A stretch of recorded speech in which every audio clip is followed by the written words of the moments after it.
O partido entre o segundo e o cuarto clasificado prometía e a Bofé que deu de sí tivo de todo. Pero a comezar o Racing Vilalbés adiantouse cun gol en propia porta. Centra Adrián e Aira no seu intento de despexe envía o balón á rede.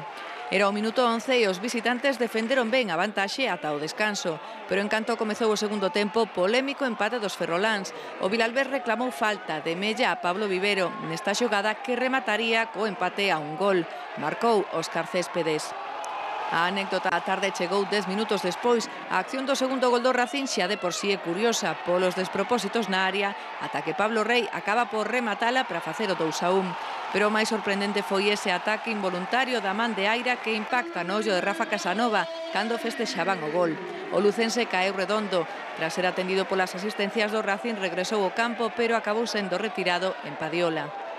Creo que foi Aira que meteu un dedo nun ollo ou puño, non sei, e nese momento pois quedeime mareado, non vía moi ben, e ao entrar no campo vía varios xogadores, pero non sabía moi ben onde estaba nin que facía ali, vaya. Se lesiona en la celebración del gol, que eso solo le puede pasar a Rafa y le pasa a él. O propio Aira marcou o 3-1 que completou o marcador. O Racing de Ferrol remontou o partido en 17 minutos do segundo tempo. Un equipo semiprofesional en tercera división en este último cuarto de liga se va a notar, ¿no? Y lo vimos, la segunda parte a nosotros a nivel de intensidad, de ir a apretar balón como lo hacían muy bien, ¿no?